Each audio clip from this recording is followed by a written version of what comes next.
여러분 추적이란 말과 추격이란 말의 어떤 차이를 이렇게 아시나요? 추적이 뭐고 추격이 뭘까요? 한글말이 참 어렵죠. 추적과 추격. 그래요. 한지쌤 똑똑하단 말이에요.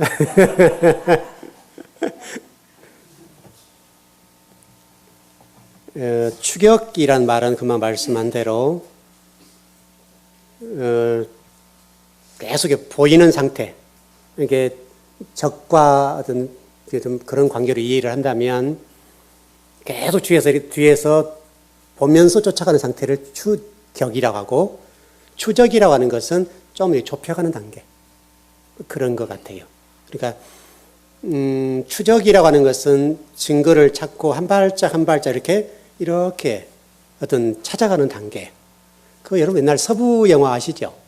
우리 한 50대 이상 되신 분들은 잘 아실 거예요. 그런데 명화 하면 여러분 황야의 무법자 그런 것들 있잖아요.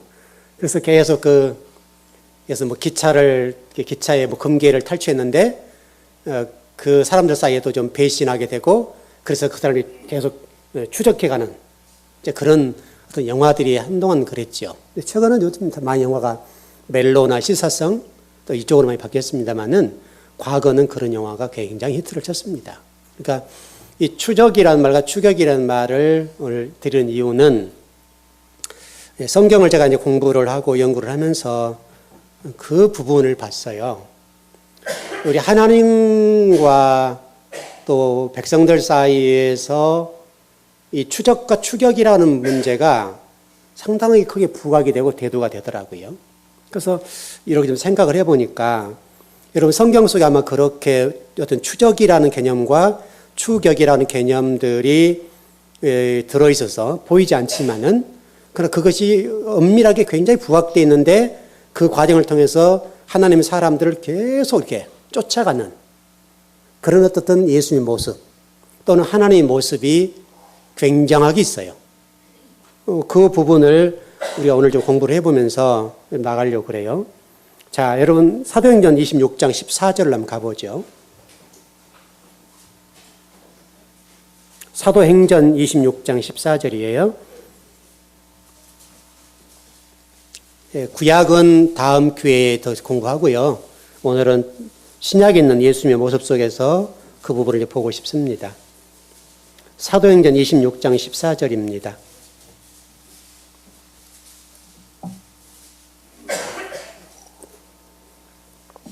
다 찾으셨나요? 굉장히 중요한 본문이에요. 우리 같이 한번 합독하실까요? 시작. 우리가 다 땅에 엎드러짐에 내가 소리를 들으니 히브리 말로 이르되 사울아 사울아 내가 어찌하여 나를 박해하느냐, 가시체를 뒷발질하기에 내게 고생이니라. 여러분 이 말씀이 어떤 말씀이에요? 이해가 되시나요? 여러분 생각을 잘 해봐요. 이 본문이 이해가 되는 본문인지 해석이 가능한지. 또 여기 본문 보니까 사울이 지금 누구를 핍박한다고 그래요? 예수님을 핍박한다고 한단 말이죠. 그럼 과연 이 말이 맞는가? 또 하나님을 핍박한다는 표현이잖아요. 지금요. 사울아 사울아 네가 나를 왜 어떻게 박해하느냐 핍박하느냐 이렇게 돼 있는데 이 말이 맞냐 이거죠. 이 말도. 그러니까 어떻게 인간이 하나님을 핍박할 수가 있어요? 근데 분명히 이 성경은 번역이 그렇게 됐단 말이죠. 그래서 이 지금 단어를 잘 봐야 할 것 같은데 우리가 이 개역 개정판으로 해석이 안 돼요. 그래서 어쩔 수 없이 원문을 봐야 돼요. 원문을 봐야 되겠는데 여기 지금 박해라는 단어와 가시체라는 단어가 핵심이에요. 이 박해라는 단어와 이 가시체라는 단어를 잘 해석하면 나머지는 풀어질 것 같아요. 그래서 이 박해라는 단어를 보니까 헬라어 단어로는 디오코라는 단어예요. 디오코예요. 이 디오코라는 단어의 뜻이 뭐냐면 추적하다 또는 추격하다, 뒤쫓다 그런 뜻이에요. 그래서 제가 설교 서두에 추적과 추격을 물어보는 거예요. 그러니까 디오코라는 헬라어 단어가 이 뜻이 뭐냐면 추적하다 또는 뒤쫓다 이런 단어예요. 뜻이. 근데 이 디오코라는 단어가 히브리어로 바뀌면 구약 시대에는 이게 어떤 단어가 되냐면 라다프라는 단어가 돼요. 라다프. 이 라다프라는 단어가 주목할 단어예요. 구약 성경에 이 라다프적인 하나님의 모습이 너무너무 많은 거예요. 이 라다프라는 단어, 박해라는 관점과 또 가시체라는 단어를 다 통틀어서 봐도 이런 단어들이 구약 성경 속에 굉장히 많이 기록되어 있어요. 신약도 마찬가지고. 그래서 출애굽기 25장 9절 같은 데 보면 적군을 향해서 추격하는 그런 모습들, 또 창세기 31장 23절 같은 경우를 보면 그 상태도 똑같아요. 적들을 향해서 추격해 하는 그런 모습들을 그려놨단 말이죠. 그뿐만 아니라 성경에 곳곳에 있어요. 이 시간에 다 할 수가 없고 나중에 좀 시간이 되면 한번 더 자세하게 보자고요. 다시 설명한 이 정리를 좀 해야 될 것은 이 단어의 뜻 속에서 하나에게 감춰져 있는 뜻이 있는데 목표를 향해서 끊임없이 노력해서 가는 거예요. 그러니까 앞에 어떤 사람이 있다 본다면 하나님이 어떤 목표를 정해놓고 이 사람을 계속 추적해 가는 거예요. 계속해서. 한 번도 떨어지진 않아요.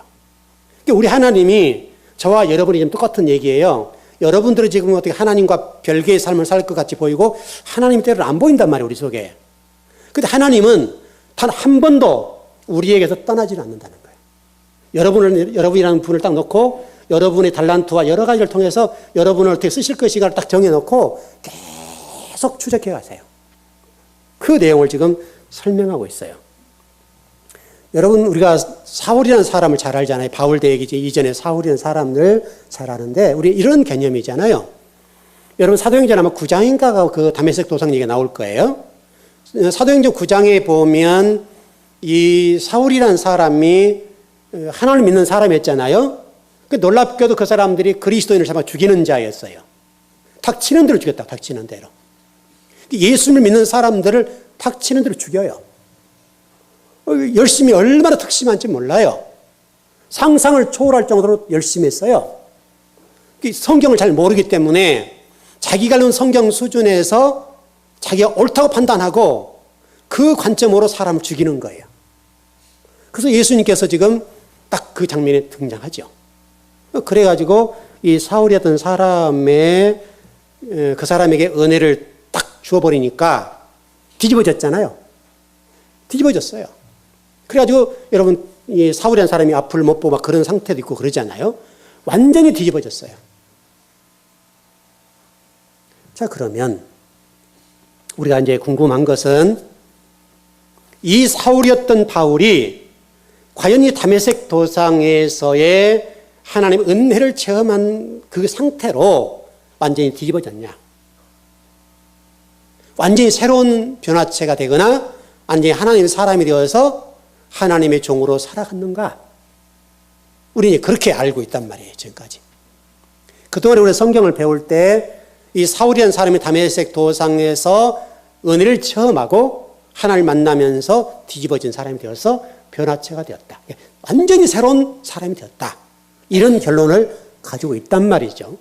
그런데 놀랍게도 오늘 사도행전 아까 읽었던 대로 그 본문에서는 뭐라고 얘기하는가 하면 사울이었던 그 바울이 과거의 다메섹 도상에서 우리가 알고 있는 그것과 다르게 하나님은 그 사울을 향해서 바울이라고 하지 아니하시고 사울아 사울아라고 말씀하고 있다는 거예요. 적어도 이미 다메섹 도상에서 은혜를 체험하고 하나님을 만났다고 보는 관점에서는 바울아 바울아 이렇게 말씀해야 맞단 말이에요. 그런데 성경은 그렇게 말씀하지 않고 사울아 사울아 네가 왜 나 핍박하니? 왜 나를 박해하니? 라고 지금 설명하고 있단 말이에요. 그렇게 보면 다메섹 도상에서 우리가 알고 있었던 이 바울이란 사울이었던 사람이 한 번의 은혜를 체험하고 변화되지 않았다는 전제가 딱 나오는 거예요. 다시 설명하면 사람이라고 하는 것은 하루아침에 변할 수 없다고요. 어느 시간이 필요하고 그 시간 속에 진리 말씀을 꾸준하게 먹어서 조금씩 변하는 것이지 하루아침에 변한 사람은 없다 이 말이에요. 우리가 진 거잖아요. 우리 스스로가 말씀을 배우지만 우리가 어느 날 갑자기 우리가 가지고 있던 종교관이나 가치관이나 세계를 바라보는 관점이나 이 모든 것들이 변하지 않는단 말이죠. 지금 아까 읽었던 우리가 본문에서 하나님께서는 사울을 향해서 사울아 사울아 라고 말씀하고 있는 부분은 그 사울이었던 그 사람의 인생관과 가치관과 종교관과 하나님을 바라보는 관점과 성경을 대하는 태도와 그 가진 모든 것들이 조금도 변하지 않았다는 것. 다시 말하면 하나님이 원하는 기준점에 도달하지 못했다고 하는 것을 설명하는 거예요. 그 사울을 하나님은 끊임없이 진리를 들고 추적하고 계셨다 이 말이죠.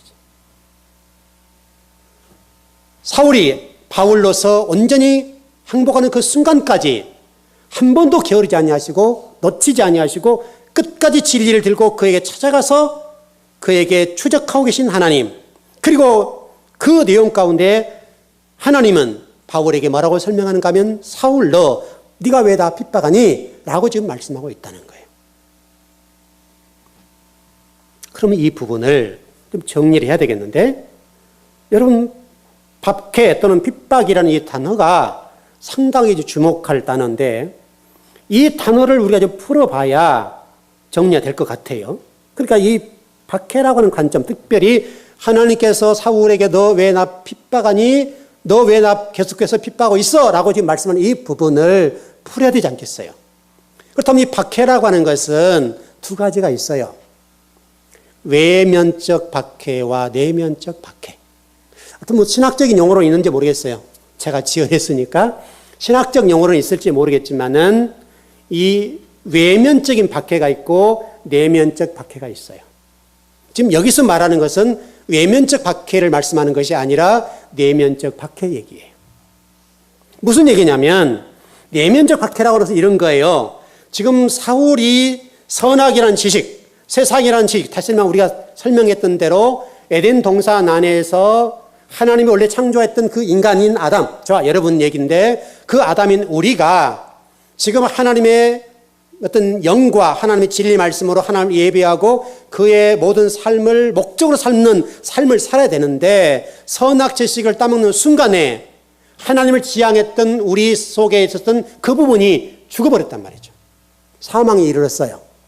그래서 이 우리를 지배하고 있는 건 뭐냐면 하나님을 지향하는 것이 아니라 선악 지식이 세상을 지향하게 돼 있단 말이죠. 세상을 지향하게 되면서 우리가 그것이 쭉 내려온 거예요, 지금. 수천 년 동안 내려왔어요. 수천 년 내려오다 보니까 이것은 우리 뼈에 깊숙하게 들어가 있어요. 이게 안 보인단 말이에요. 안 보이는데 변화가 일어나지 않아요. 왜냐하면 여러분 내면 속에 너무도 깊숙하게 들어있어요. 다시 말하면 우리 시면이라는 얘기 하잖아요. 시면의 깊이가 있는 것처럼 우리 마음 땅속에 저 보이지 않는 끝에 하나님만 볼 수 있는 어떤 그런 부분이 있는데 거기가 쭉 들어가 있단 말이에요. 그걸 뽑아낸다는 작업이 어려운 작업이에요. 바로 지금 그 상태를 좀 설명하는 건데 무슨 얘기냐면 지금 박해라고 하는 부분은 사울이 지금 하나님을 박해한다는 말은 그 사울이 가지고 있었던 선악 지식과의 세속적인 것들을 통해서 진리가 부딪힌단 말이에요. 그 진리가 부딪히는 상태를 뭐라고 설명하는가 하면 하나님을 박해하고 있다라고 설명하는 거예요. 그럼 우리도 자유롭지 못하죠. 지금 우리는 누군가에 의해서 내가 박해를 받고 핍박을 받는다는 어떤 그런 전제에 깔려서 인생을 살잖아요. 그 때로는 서럽기도 하고 때로는 아프기도 하고 때로는 왜 저 인간이 저래? 라고 할 수 있단 말이에요. 외면적인 박해니까. 우리가 생각하는 것은 외면적인 박해에 초점이 있어요. 그래서 누군가가 우리를 이렇게 저렇게 해주면 힘든 거예요. 그런데 하나님은 그보다 더 깊은 얘기를 하는 건데 우리 인간인 아담이 누구를 박해한다는 거예요? 하나님, 창조주 되시고 우리 주인 되신 그분을 우리가 박해한다는 거예요, 지금. 무엇으로? 내가 가지고 있는 기존의 생각들과 가치관 것이고 저 선악 지식을 통해서 진리 되시고 참미신 그분을 핍박한다는 거예요, 우리가 지금. 싸우는 거예요. 우리는 땅으로부터 올라온 먼지에 불과한 부분이고 그 먼지에 불과한 그 흙에게 하나님의 생기를 불어넣어서 우리를 살아있는 사람 만들어줬단 말이에요. 그런데 그 하나님의 선악 지식이라는 것들을 취해서 우리 인간들이 하나님을 저항하고 하나님을 예비하는 삶을 살아야 되는, 그렇게 못하고 저항하고 또 발부둥을 치고 인간적인 관점으로 살려고 애를 쓴단 말이죠. 왜? 이미 혼이 죽었으니까. 하나님을 지향했던 우리 정신이 잘못됐으니까. 이 정신세계가 진리로 담겨있지 않냐고 세상적인 것들로 가득 채워지게 되니까 그것이 우리를 끌고 가는 거예요. 지금 그래서 하나님은 지금 사울에게 사울아 네가 왜 나를 핍박하니? 네가 가지고 있는 그 기존 생각이 진리와 부딪히고 있어. 그건 맞지 않는 건데 너는 끊임없이 왜 그러니? 라고 지금 항변하는 거예요. 이 얘기가 사울의 얘기가 아니라 우리 얘기다 이 말이죠. 하나님은 저와 여러분에게 지금 그 말씀하고 계세요. 네가 아담으로서 선악지식 나무를 여전히 따먹고 있으면서 진리이신 주님과 참이신 하나님을 왜 대항해? 네가 지금 사울이야. 네가 사울로서 지금 나와 관계 속에서 네가 나를 핍박하고 있는 거야. 그렇게 지금 말씀한다고요. 여러분 원래 이 에덴 동산이라고 제가 설명을 좀 드렸던 것처럼 에덴 동산이라고 하는 것은 원래 하나님과 거니일 수 있는, 대화할 수 있고 호흡을 느낄 수 있었던 하늘 성전이었다고요. 그래서 그곳에서는 오직 하나님과 영적인 교제가 이루어졌어요. 왜냐하면 우리 안에 하나님의 생기가 들어와 있고 하나님을 지향하는 그 부분이 있어서 그렇게 됐는데, 사단이 등장하면서 선악지식 나무를 먹게 하니까 그것 때문에 혼이 죽어서 이제 혼이 구원받지 않으면 안 된다 이 말이죠. 자, 여러분 지난주 수요일 금요일 계속해서 공부를 했던 것처럼 베드로전서 1장 9절에서는 믿음의 결국 혼의 구원이다. 우리 혼이 구원받지 못하게 되면, 다시 우리 생각이라고 하는 것들이 구원받지 못하고 우리 가치관들이 새롭게 되지 않는다고 하는 구원이 이루어질 수 없다는 것을 성경에서 설명한단 말이죠. 그게 창세기 에덴 동산 얘기를 하는 거예요 지금.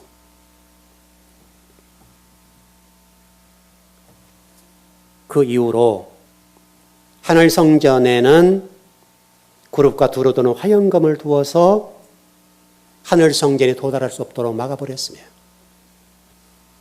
그것이 우리 눈으로 보여지는 것이 뭐냐면 시내산에서 구름 띄고 또 성막에서는 휘장이란 말이죠. 그것들을 예수 그리스도께서 십자가에 지시며 돌아가시는 그 순간에 그 모든 휘장이 위에서 아래로 찢어졌다. 성경 설명해요. 바로 그 얘기를 하는 거예요 지금.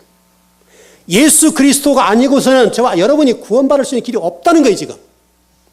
오직 예수님 그분으로만 인하여서 우리가 선악지식에 머물러 있고 그 상태로 살아가는 우리 옛 자아와 옛 성장인 우리 스스로가 하나님을 박해하고 하나님과는 분리된 삶을 살 수밖에 없다. 다시 설명하면 옛 가치관과 옛 종교관과 옛 성전에 머물러 있는 우리들은 여전하게 하나님을 핍박하는 자다 이거죠. 하나님을 핍박한 자가 되어서 주님을 높이지를 못하는 거예요.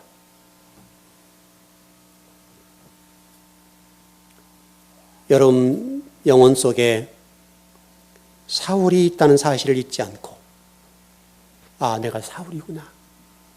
내가 사울로서 지금 주님을 박해하고 있구나. 무엇 때문에? 내 세속적인 땅지향적인 가치관과 선악지식의 나무들. 그것을 여러분 가나안 땅 정복이라고 하고 전쟁이라고 하는 거죠.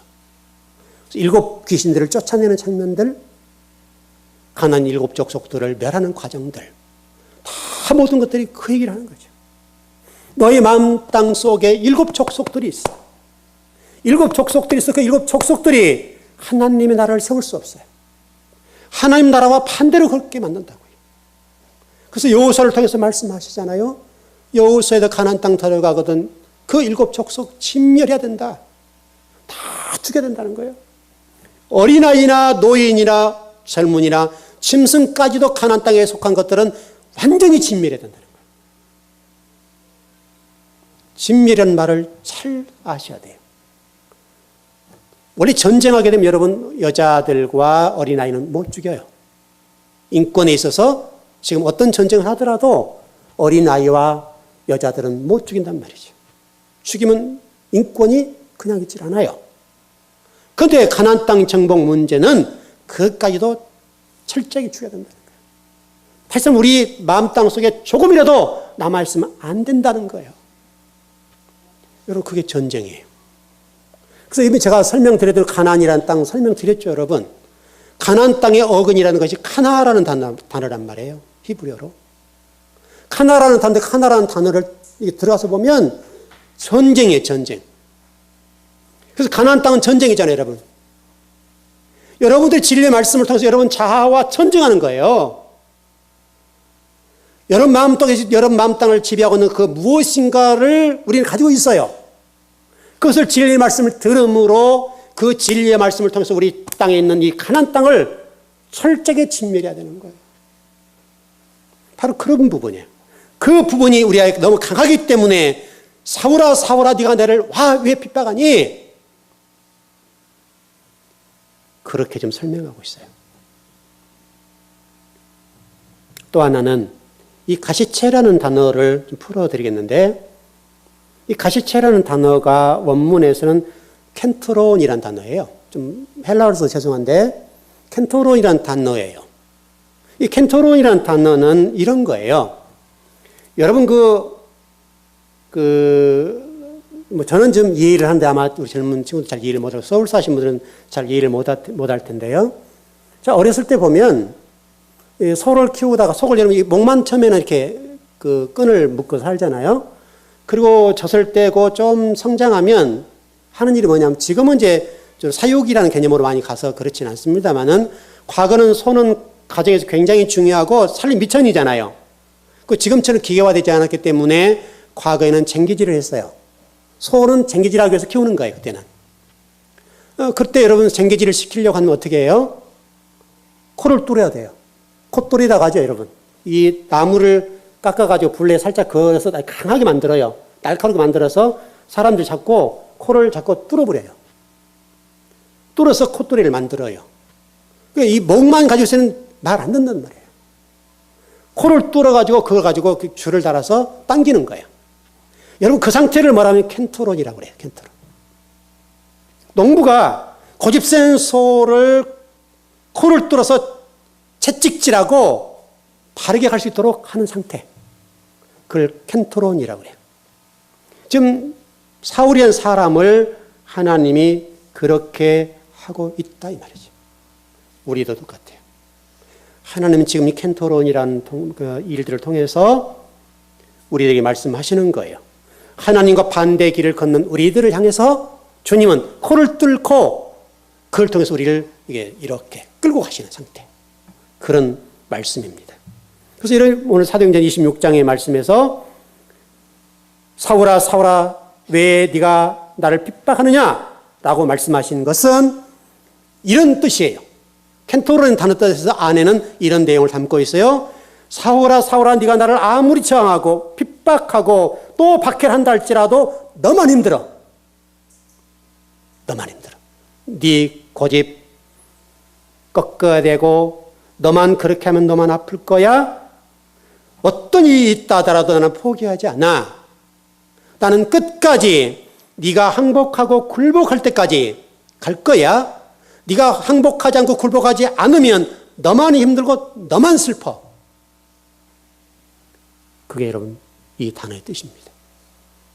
그러니까 이 과정 속에 시간만 연장될 뿐이지 네가 항복하지 않고 진리 말씀을 가지 않는다면 너만 힘든단다. 그런 내용을 여기서 포함하고 있어요. 마치 이와 같아요. 명사수인 사냥꾼이 하나님, 사슴이 우리, 사울 이렇게 볼 수 있는 거예요. 명사수 한 번도 실패하지 않는 명사수신 하나님이 사냥꾼이 되어서 사슴을 계속 추적하고 추격하고 있어요. 여러분 나다프라는 단어를 제가 이렇게 쭉 풀어보니까요. 나다프라는 단어는 우리 한글에서는 번역이 좀 다르게 돼요. 추적과 추격이 다릅니다만은 나다프라는 단어는 거의 같이 써요. 추적과 추격이라는 단어를 거의 같이 쓰고 있어요. 하나님은 저와 여러분들을 어떤 때는 멀리서 보시기도 하고 계속 좁혀가는 상태. 또 사슴이라는 관점에 보게 되면 정확하게 사슴을 보고 명사수신 하나님이 사냥꾼으로서 그 사슴에게 화살을 탁 당기는 상태. 이렇게 지금 가고 있다 이 말이죠. 그러니까 사슴이 아무리 저항하고 아무리 달려가도 아무리 도망가도 하나님은 지치지 않고 끝까지 추적하시고 끝까지 추격하시는 하나님이라는 거예요 지금. 우리가 저항할 뿐이에요. 우리가 발버둥을 칠 뿐이에요. 그런데 주님은 우리에게 말씀을 하세요. 너 그러지 말아라. 괜히 시간 낭비하고 괜히 너만 아프단다. 그 괜히 너만 슬퍼. 왜 이렇게 시간을 끌고 가니? 라고 지금 말씀하시죠.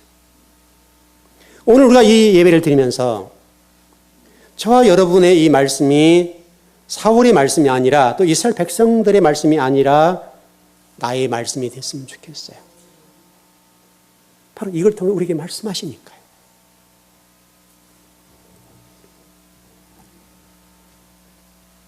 하나님은 이런 과정을 통해서 세상적으로 얘기하면 우리 가장 인생 밑바닥까지 끌고 가실 거고 그 과정 속에 우리로 하여금 항복할 수 있도록 카드를 들고 계시는 거죠. 마지막 카드. 하나하나를 내놓는 거예요. 그걸 내놓으시면서 너 항복해. 항복하지 않으면 너 끝까지 간다. 이런 개념이라고요. 근데 사울이 그 하나님이 추격하시고 추적하시는데 끝까지 저항했던 거예요. 우리와 똑같이. 우리도 마찬가지 그랬다 이 말이죠. 이 땅에는 사단이 우리 마음 땅 속에 선악 지식을 뿌려놓았기 때문에 그 선악 지식에 의해서 수천 년 동안 내려왔어요. 너무나 뿌리가 깊어요. 이 깊은 뿌리를 한 번에 죽일 수가 없어요. 나와도 끝이 없어요. 하나 나오면 또 하나가 감춰져 있어요. 그 감춰진 하나는 보신다는 거예요. 그걸 보시고 그것까지도 하나님 제거하기를 원하세요. 그래서 하나님은 라다프 하시는 거예요. 끝까지 추적하시고 끝까지 추격하세요. 우리가 항복할 때까지 우리 자아를 내려놓을 때까지 우리 주님은 끝까지 우리를 끌고 가시겠다. 추적하시겠다. 또는 추격하시겠다라고 말씀하신단 말이죠. 여러분 이 모습이 예수님과 제자들 속에 그대로 있어요. 우리 지난 시간에도 말씀을 나눴습니다마는 하나님이 갈릴리에서 이스라엘 백성들 사이에 제자들을 택하시죠. 그리고 그들이 고백해요. 주님은 그리스도입니다. 주님은 그리스도입니다. 과거 그들은 랍비라고 얘기했고 선생님이라고 얘기했단 말이에요. 예수님을 대할 때 그들은 선생님, 랍비여 이렇게 칭호했어요. 그런데 그들이 어느 순간에 주님을 만나면서 그리스도시여 이렇게 고백했어요. 그럼 지금 우리 신학적인 수준, 한국교회 수준에 보기에는 굉장히 높은 단계의 고백을 하고 있는 거예요. 지금도 우리가 지금 교회들이 예수님을 고백하는 수준에 머물러 있잖아요. 신학도 그렇고. 그리스도를 고백하는 수준으로 어떤 영적인 수준이 끌어올려 가야 되는데 여전히 지금 우리가 예수님을 믿는 단계에 머물러서 우리 이득을 취하려고 한단 말이에요. 제자들도 똑같았어요. 예수님이 제자들을 잡아놓으면 또 도망가서 갈릴리로 가요. 또 잡아다 밤새도록 성경을 가르치고 하나님 나라를 설명해요. 그리고 고개를 끄덕끄덕 하고 그래요. 근데 그 다음날 되면 또 도망가요. 놀랍게도 이 제자들이 가르쳐 놓으면 밤새도록 가르쳐 놓으면 그 다음날 갈릴리 가서 고기 잡고 있단 말이에요. 여러분 신비하잖아요. 어쩜 그렇게 인간이 이럴 수 있겠는가?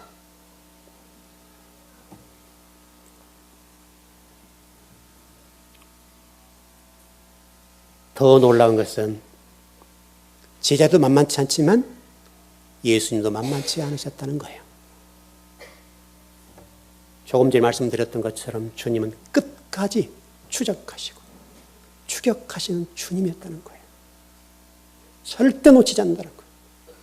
계속해서 갈릴리 가셔서 그들을 잡아와요. 도망가면 또 잡아오고 도망가면 또 잡아오고 이 과정을 끊임없이 반복해요.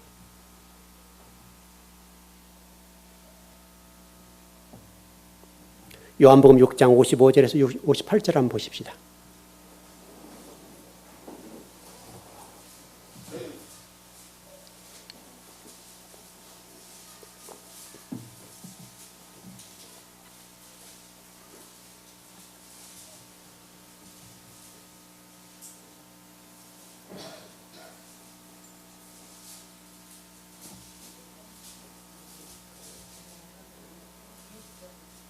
(6장 55절에서 58절입니다) 요한복음 6장 55절에서 58절입니다. 상당히 어려운 본문인데요.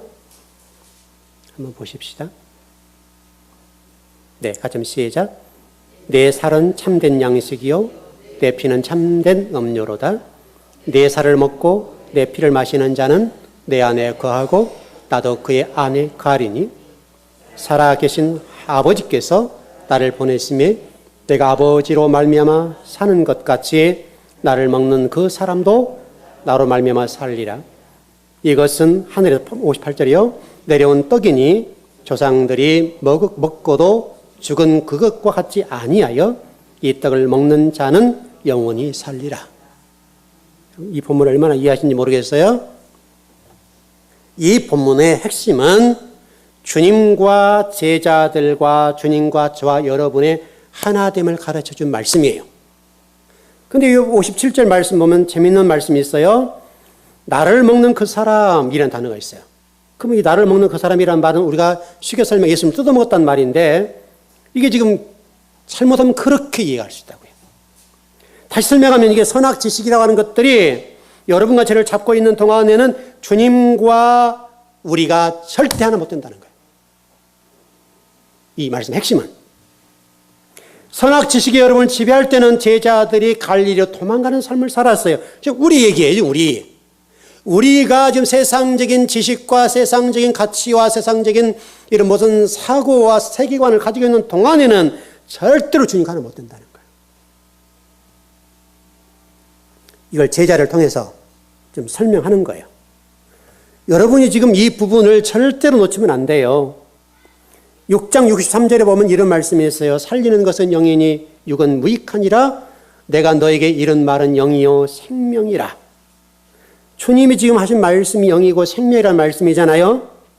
영이라는 말이 말씀이라는 말이잖아요, 여러분. 말씀이라는 말씀이에요. 다시 설명하면 여기 지금 말씀으로 지금 주님이 오신다는 그런 말이거든요. 그런 말이기 때문에 말씀 중심으로 우리 인생을 살아가야 돼요. 여러분 사도행전 2장 2절을 한번 보시자고요.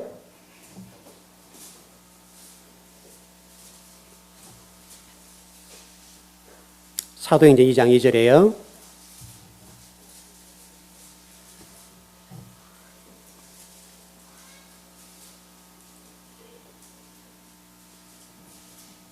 (2장 2절입니다) 예, 시작. 호련히 하늘로부터 급하고 강한 바람 같은 소리가 있어 그들이 앉은 온 집에 가득하매. 지금 이 오순절 마가 다락방 사건 얘기죠. 그 사건 얘기하는 건데 소리를 듣고 지금 뭔가를 알게 됐다 그 말이잖아요. 이 소리를 통해서 지금 말씀을 깨닫게 되고 알게 되고 그 과정 속에 우리의 어떤 사고방식이 없어지게 되고 그 과정을 통해서 주님과 지금 하나 되는 방식이 어떻게 될 것이냐 그걸 설명하는 내용이에요. 지금 설명하는 내용이라고요. 이렇게 보시면 돼요. 자, 우리가 지금 궁금한 게 뭐냐면 우리가 지금 이 땅을 살고 있기 때문에 주님과 내가 하나됨이라는 증거를 쉽게 발견할 수가 없어요. 우리가 주님이 보이는 것도 아니기 때문에 내가 지금 하나님과 하나 됐는지 아닌지를 잘 몰라요. 무엇으로 알 수 있을까요, 여러분? 이런 거예요. 여러분이 어떤 일을 하거나 무엇을 하려고 할 때에 주의 음성이 들려와요. 어떤 일들을 하려고 했을 때 주님의 생각이 들려온다고요. 그리고 내 생각을 내려놓고 주님이 말씀하신 생각대로 걷고자 하는 거예요. 분명히 내 생각이 있어요. 여러분 우리 다 생각 있잖아요. 바보가 아닌 이상은 생각하고 또 우리가 나름대로 어떤 생각에 의해서 인생을 살아가는 거예요. 왜? 생각이라고 하는 나니까. 내가 무엇을 가지고 살아왔는지를 우리 생각을 통해서 왔잖아요, 지금. 여러분은 지금 생각이거든요. 여러분 가치관이라는 것이 여러분이에요. 그것이 지금 우리를 끌고 왔는데 지금 주님은 뭐라고 말씀하는가 하면 그거 내려놓고 말씀이 너를 끌고 가도록 해. 이 얘기라고요. 다시 설명하면 내가 그동안 지배했던 나를 끌고 왔던 그것을 버리고 말씀이라고 하는 것들이 나를 끌고 갈 수 있도록 하라. 그러면 그것이 네와 내가 하나 된 것이야. 네 생각이 있어, 알아. 그러나 네 생각을 접어버리고 주님이 말씀하신 말씀대로 따라가는 그 상태를 하나됨이라고 한다. 그것이 자꾸 늘어난다는 거예요. 왜냐하면 하루아침에 안 되니까. 곧 그런 증거들이 뭐냐면 성령님이 우리 안에 거하신다. 이렇게 말씀한단 말이죠. 성령이 거한다는 것을 어떻게 증거할 수 없잖아요. 그와 같은 걸 통해서 우리가 성령의 지배를 받고 있다라고 지금 설명을 하는 겁니다. 성경에 지금 이런 내용들이 쭉 기록됐어요. 너무너무 많아요. 여러분 성령님이 함께한다, 하나님이 함께한다는 말은 쉬운 말이 아니에요. 여러분 지금 유대인적인 개념에서 보면 이것은 불가능한 말이에요. 유대인들은 하나님이 함께한다는 자체를 인정하지 않아요. 왜 그분을 거룩한 분인데 어떻게 우리 같은 인간이 들어올 수 있냐 이거죠. 그래서 유대인들은 지금도요 하나님이 함께한다는 것을 못 믿어요. 왜냐하면 그 사람들은 여호와라는 단어 자체도 함부로 안 부르잖아요. 쓰는 것 자체도 힘들어요. 서기관들이 여러분 여호와라는 단어를 쓰려고 하면 못 써요. 하루 금식하고 목욕 제기하고 그 다음날 서기관이 쓰는 거예요. 여호와. 근데 그 여호와도 못 쓰나 아도나이라고 쓴단 말이죠. 여호와라는 단어를 쓰지 못했어요. 그래서 나중에는 아도나이라고 썼다고요. 그 정도로 하나님은 거룩한 분으로 인정하는 거예요. 우리 마음 땅속에 거할 수 없다고 생각한다고요. 그러나 사도행전적인 설명이나 우리 복음서에 보게 되면 그 성령님의 진리의 말씀 우리 속에 오신다는 게 지금 오신다는 거. 그 오심의 증거들이 내 사고 방식을 내려놓고 주님이 말씀하신 대로 걸어가는 상태를 그분이 와 계신다. 이렇게 이해를 한다는 겁니다. 정리를 해보십시다. 여러분도 인생을 좀 살아보고 계시고 저도 인생을 살아갑니다. 우리가 그동안에 인생을 살아오는 이 과정 속에 이러저런 과오가 있겠죠. 또 여러분이 생각하는 것들이 지금까지 여러분을 지배하고 여기까지 끌고 왔습니다. 뭐 잘하셨습니다. 그러나 주님은 사월을 통해서나 성경 곳곳을 통해서 우리에게 말씀하십니다. 네 생각이 너를 끌고 가면 곧 그것은 주님을 박해하는 것이다. 하나님을 박해하는 것이다. 그러나 내가 너를 선택했기 때문에 나는 끝까지 너를 추적할 것이고 추격할 거니까 네가 항복한 것이 좋을 것 같다. 왜? 나는 절대 포기하지 않으니까. 네가 손을 들 때까지 나는 추적해 갈 거야. 또는 추격해 갈 테니까 너 선악지식을 좀 내려놓아라. 오늘 메시지입니다. 여러분 마음 땅속에 진리만이 지배하는 여러분이 꼭 되시길 바랍니다. 기도하겠습니다.